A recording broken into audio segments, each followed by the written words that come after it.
And I've always been a firm believer that nothing is gained if you don't really step out of your comfort zone and really go for what you want. Yeah, that has been how I live life. This is Debbie, and welcome to another episode of The Offbeat Life, where I speak to inspiring individuals who ditch the norm to become location independent. We'll learn how to create sustainable laptop lifestyles from the experts that will help us achieve freedom from our 9 to 5. All right, so we've been talking about landing a remote job for a while now, but the one thing you're probably most curious about is how to learn the online skills you need to land these jobs. I'm not just talking about getting a brief introduction, but learning from actual accredited schools so you can be taken seriously when you apply for these jobs. You've been waiting for a while, and I'm really sorry about that, but I have finally created a whole page listing the best courses to take, from teaching English online to becoming a freelance writer and so much more, all from trusted sources that will get you that remote job. So if you're ready and serious to take the next step, then visit theoffbeatlife.com/learn online skills to get started. Again, you can visit theoffbeatlife.com/learn online skills to get started. In this episode, I speak with Isabel, who is a full-time travel blogger and SEO coach. She loves roaming the world at whim, making the world her playground. Her mission is to help aspiring bloggers and brands achieve traffic goals and financial freedom with online content. So listen on to find out how Isabel exposes millennial travelers to experiences beyond their imaginations. Hey everyone, thank you so much for being here. I'm really excited to speak with my guest today. I'm here with Isabel. Hey Isabel, how are you? Hi, I'm great. How are you? I am wonderful. Thank you so much, Isabel, for being here with us. Can you tell us a little bit more about you and why you live an offbeat life? Yeah, for sure. So I am a travel blogger at Bell Around the World. I have been blogging since 2015, and I managed to turn it into a full-time career in 2018. So since then, I've been traveling full-time. And well, I went back to Singapore, where I come from, in early last year, 2020, during the pandemic when it hit. I left Singapore in October 2020 and have been traveling as a digital nomad since. So it's been slightly over a year now. That is pretty incredible. And how did this all happen for you, Isabel? Because that is a lot of people's dreams, is to be able to just make money while they're traveling, and you're able to do it with your travel blog. Yeah, for sure. I did have my own struggles when I first started. When I first started, I was a student. I did my university exchange in France, and so that's how the travel blog was born, actually. And then as I went deeper and deeper into travel blogging and was doing a lot of research, I came across a lot of case studies of people who managed to make it happen. And then I thought, I really want to live that life too. But then I was also faced with realities. Like, I was a fresh grad, I had zero network, I had little, like, limited internship experiences. And so I thought that I wouldn't be able to make it out on my own in this world with zero experience behind me. And so I thought I had to work in a social media agency for a year or so while working really hard on the blog. So whenever I had spare time, I would always be researching and learning and experimenting and figuring out Google Analytics on my own and trying to be as active as I can on every single platform. Yeah, eventually the hard work did pay off. So that's the short story. And this is, I'm sure a lot of people ask you this question because this is what most people are curious about. How long did it take from zero to actually making this an actual business, right? To make money from this? How long did that take for you?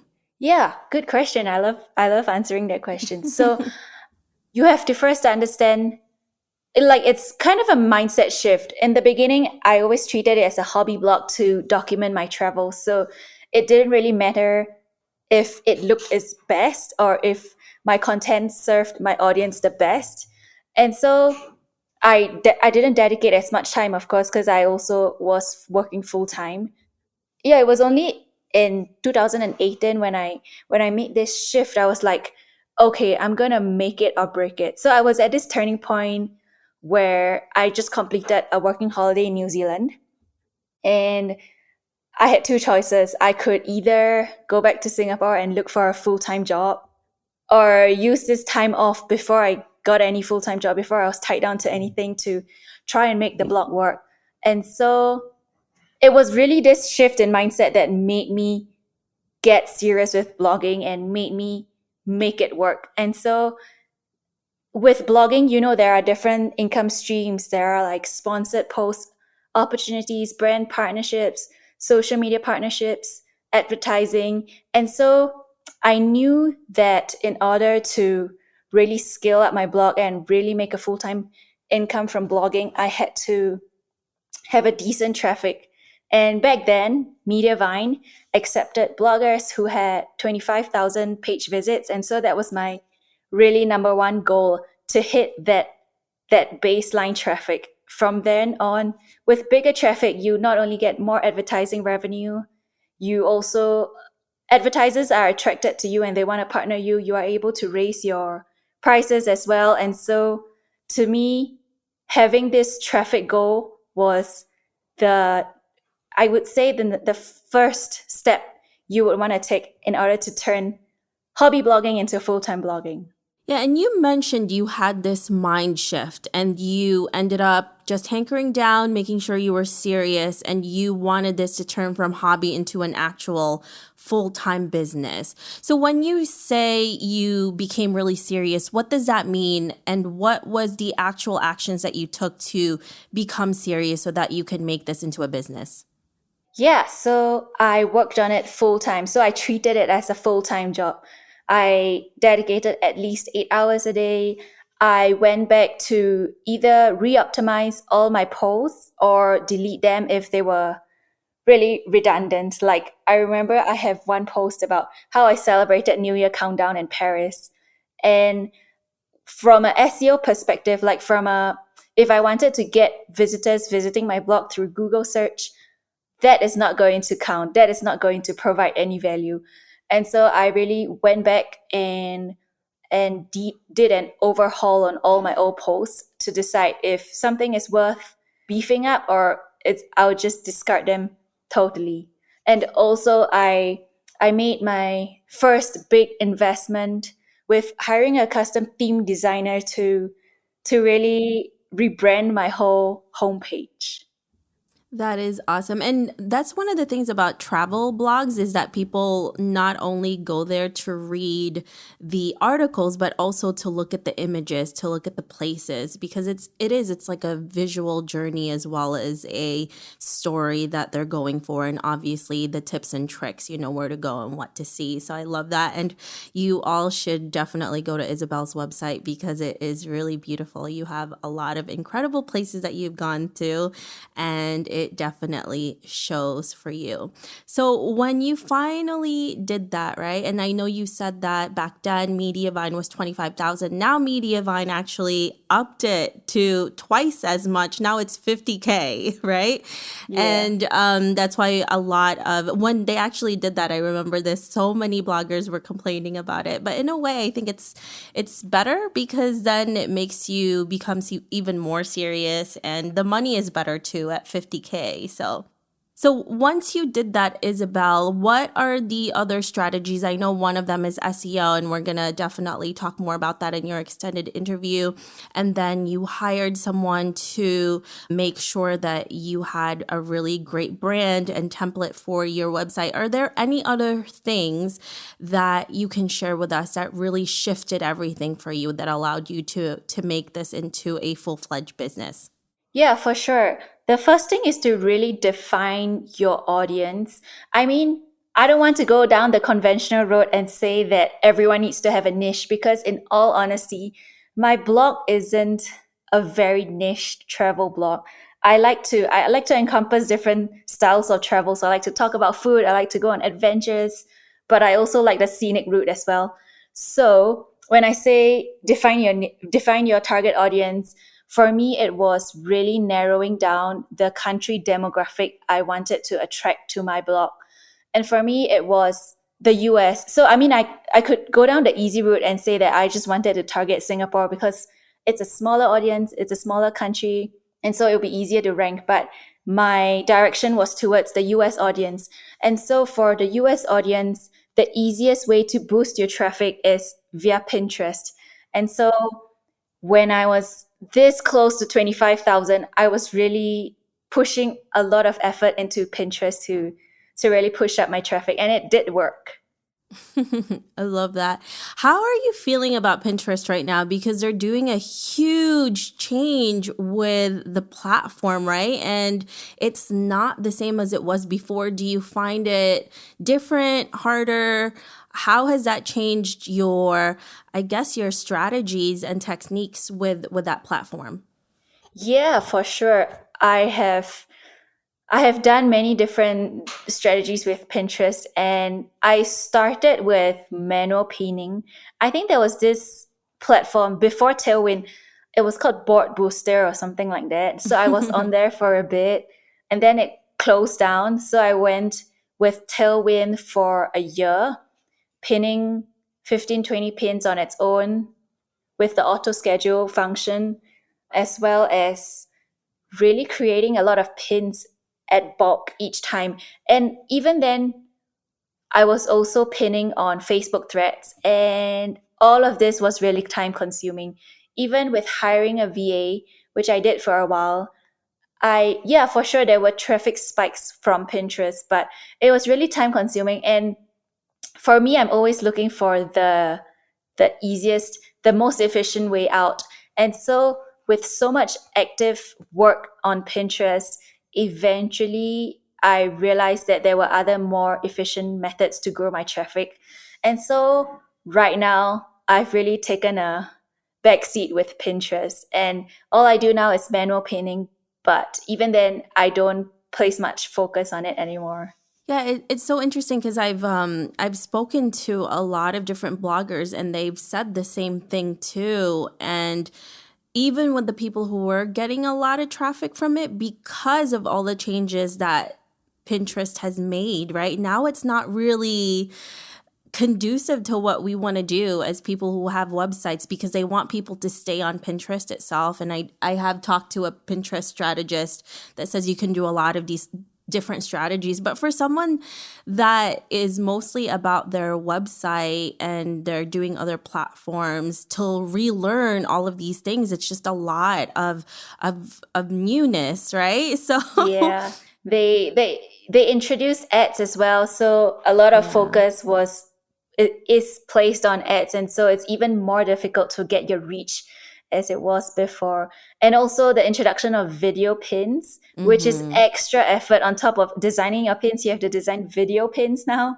It's just way too much. Yeah, it's a lot. I mean, we could definitely repurpose, but if it's not doing enough traffic for you, there's definitely other things that you can do. And, SEO is obviously one of them. I did speak to another blogger, Isabel, and I don't know if you do this. Do you put a lot of emphasis on social media to grow your platform? Well, honestly, no. The only social platform that has really proven results for giving me traffic was Pinterest. But Mm-hmm. even then, Yeah. and I mean, let's talk about it. Instagram, you only have one link in bio to really push out your posts. And if you really wanted to promote every single post, whenever you push out a new image, that's going to take a lot of effort updating the link. And then Facebook as well, if you're not sharing within the platform, they usually single you out. They don't show your posts anymore, which is why I've found that social media doesn't really do that much with driving traffic. But sure, it's also important to keep an active social media platforms as well as a blogger. But it's not like when it comes to driving traffic, it's not the best Efficient way. platform. Yeah. Yeah. I do agree with that, and it's so interesting because I've spoken to huge bloggers with hundreds, some of them even have millions of traffic a month, and that is the same thing. Like they don't even go on social media. Maybe they'll post here and there, but it's not the thing that they do to drive traffic to their website. So this is so funny. That's why every time I talk to a blogger like you, Isabel, who does really well, that's the one question I always ask. Like, do you even use social media? They're like, no, not really. I'm there here and there. But I do have to say though, for people who are maybe consultants or coaches, I have seen social media work really well. But again, it's different on how you want to interact with your audience, because in that way you're getting clients instead of traffic to your website. So there's definitely different ways to use social media, but I actually, absolutely agree with you on that. I found it to be the same. So it's really interesting. So one of the things that I also wanted to get back to is when you first started, and I'm sure you still do it now, is when you did that research, right? Regarding how you actually make sure that you're getting visits and you're getting traffic. And one of the things that we always do is do our research. How did you make sure that you're going to the right places? Are there any specific websites and resources that you go to that is super helpful for you to drive traffic? Yeah, the very first way to see if traffic works for you is, of course, to look internally, to look at feedback. And the best way to do that is through Google Analytics. So you want to study what are the best performing posts. If in my case, it's in travel and I blog about different destinations. So then taking a look at what kind of destinations are doing particularly well, what kind of themes are doing particularly well. Is it in travel? Is it in food, or is it in adventure, or is it in packing lists, things like that? From there, you have an idea of what draws or what Google favors in your website, and also what your audience are drawn into. And so that's going to be the first direction to look at. Secondly, when it comes to researching, I would have like a vague idea. If I was in Medellin, I want to blog about Medellin, but Medellin is very broad and things to do in Medellin is very broad. So I would go into this keyword research tool called Key Search, or also Ahrefs if you have a bit more of a budget, and really go and look at the competition, look at the long tail keywords, and see what kind of information people are looking for. Even if you don't use these paid keyword research tools, you can always go into Google, search a broad term, say Medellin things to do. Before you hit enter, you can usually see a list of, in the drop down, different long tail keywords related to the word Medellin.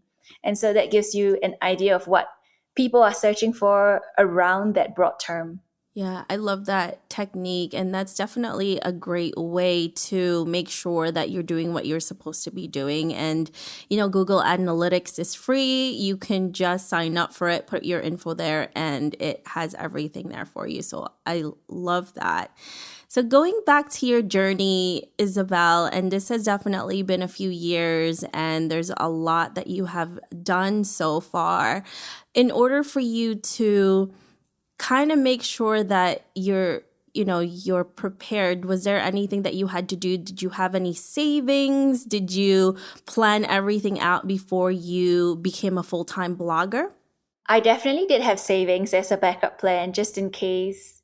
Because with blogging, you're kind of like a freelancer in a sense. You don't earn a stable income. And so it fluctuates time and again, especially with the pandemic, everything went down. And so it can be unpredictable sometimes. So yeah, it's definitely good to have some savings as a backup.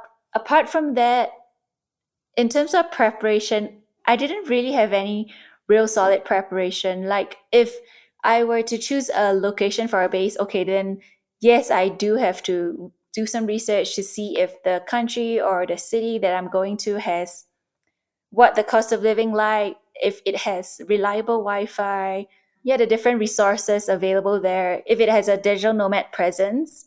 So those are usually the key factors or key considerations that I take into account before moving to a place. But other than that, once I've settled on a place, I just try and wing it. Like, yeah, try and live like the locals do, and usually it doesn't sound as scary as it does before you ever visited that place. Yeah, and I think it's scarier when you're just planning it out or when you actually overthink things, then you stop yourself from doing it. But I feel like you've traveled often enough, right? So you were in a lot of different places before you decided to become a digital nomad. So this is obviously something that you've always wanted to do. And now you're doing it full time, but you became a digital nomad during the pandemic. What was that whole situation like? Because most people would be like, I'm not going to go anywhere. I'm just going to stay in one place for now. Hopefully this all blows down soon. But you did the opposite. So what made you decide that? Yeah, I know. It's quite crazy. Yeah, I actually have the pandemic to thank to really launch this digital nomad lifestyle. Back in 2020 when I was in Singapore, I before the pandemic, I used to travel full time, but like usually it would be for press trips and then I would go back home for a little bit, or I would move to Japan for 3 months, which is as long as my visa allows, and then come back to Singapore for a little bit. So I wasn't away from home for an extended period of time. And also, I mean, there's this parents thing as well that is always they're always encouraging me to come back home, things like that. So yeah, it was very different before the pandemic. And so I went back home for Chinese New Year. I was there for 8 months, and because I was used to traveling every few days, I like the longest time I was home before the pandemic was maybe 2 weeks. So then I would always be overseas and I would be used to living on my own already. So being home during the pandemic for that long 8 months was really excruciating. I mean, not, yeah, not, it wasn't bad. It was just like I wasn't used to it and I wasn't as inspired as before. I couldn't blog about travel. I couldn't, yeah, create content in a sense. It was just very suffocating being home, being stuck because of all the restrictions as well. So, with the encouragement of some friends in the US, one who happened to be living in an RV, and when I was at home, I was actually binging a lot of travel van conversion YouTube videos. So that really like sparked me and revitalized me, and I realized that that was what I needed. And with the encouragement of my friends in the US, they were like, oh, everything is contained back then. It was still like relatively free to move around as long as you had your mask on. Yeah, so I booked that one way ticket to Seattle. That is amazing. I love that. And I love that you kind of just put yourself out there. And I know that during that time, it was really scary. And even now, it's still a pretty crazy time for a lot of people. But you're like, I can't do this. I have to actually do something with my life. Otherwise, I'm going to go crazy. And you do have that itchy feet, you know? You Yeah, I think yeah, part of me really thrives adventure and thrill. And yeah, for sure, there were plenty of risks. I had like mountain loads of masks packed. I had the face mask on. No, the one with the face cover. My parents insisted I got them. I had like 2 or 3 hand sanitizers. Yeah, there were a lot of risks, and it was also not easy crossing countries. Yeah, I was actually held at the Japan airport for 24 hours while transiting to the US. So it was fraught with a lot of uncertainty. But then again, I feel like my whole travel blogging journey has been like that. And I've always been a firm believer that nothing is gained if you don't really step out of your comfort zone and really go for what you want. Yeah, that has been how I live life. I love that motto. And I think we could all learn from that because there's so many times that we just wait for things to happen, right? Like you could still be waiting in Singapore right now and it's already 2021 and you're like, all right, when is it safe to go? And obviously you do have those risks, but sometimes you just have to take them, especially not stopping your life, right? Not just making sure that you're living every day, but you're actually, enjoying it and you're making the most out of it. So I love that mentality that you just shared with us, Isabel. So what is this new, like, I feel like most of my friends who are travel bloggers, it's different, right? It's different now. There's a lot of different changes, and there was a lot of panic, especially in 2020 when there was nobody researching how to travel. But now things are starting to open up, but things seem to be a little different. Are there any changes that you had made for your business going forward? Yeah, for sure. It was during this pandemic when I thought of pivoting from becoming just a content creator in the travel space to someone to an educator of some sort, because I had been already blogging for 6 7 years now, and I've managed to build a life around travel blogging, and I've managed to build a life around what I love. And so I thought this could be the time to pivot, since there was no travel content to be written. I thought that yeah, I would actually come and create a course and see how it goes. And so now I have also, like, this has been part of what one of my main businesses right now, and it's been a fun journey relearning everything, because, like, after you've been in the travel blogging space for so long, there's just so much you can learn, and after you've mastered all of it, it becomes stagnant in a way. And so moving towards creating courses has been like an act of learning and relearning for me, which really stimulates my brain and really revs me up in a way that travel blogging used to do for me. And so, yeah, it was like learning all over again how to attract a new audience, because now it's no longer about people who love to travel, but people who want to learn how to travel and make a full time traveling. Yeah. And it's interesting with all of the things that you had gone through, and obviously everybody, there's a lot of obstacles that you went through because of this, but if you just put your effort into it, there's also a lot of things, there's also a lot of opportunities, and this is another thing that you had gained from it. Now you have courses and different streams of income, and it's so interesting that so many people are able to now have multiple streams of income because of the pandemic, because now you're like, oh my gosh, I have to make sure that I have other things going, otherwise I'm screwed. I don't want to be in the same place again.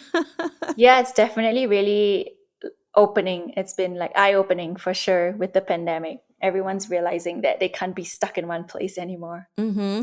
And it's interesting to see how many people who didn't even have remote work like on their radar now, they're like getting a taste of it and they love it. And now there's so much more remote workers out there. So it's kind of an interesting time to live in, because before, what we do and how we live was very unconventional and it was unstable. And now this is actually more stable than Yeah, just. it's like we're pioneering the remote work movement.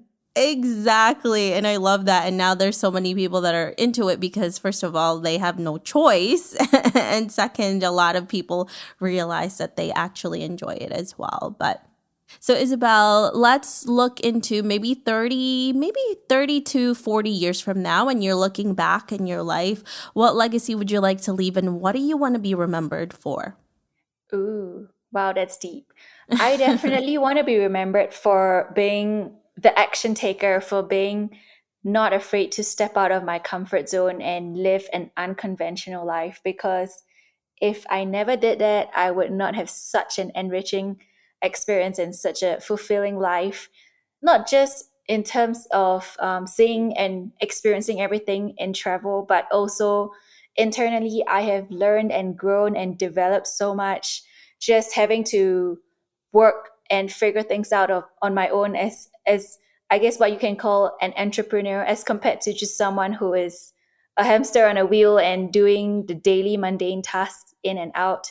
So I do want to really inspire and motivate people who feel like they are stuck in their rut to really take the action and follow their gut and really choose the life that they have been yearning for, because it sounds scary being coming from a certain life to an uncertain life, but really the adventures, the excitement, the what you can gain from it is so much more worth it. Yeah.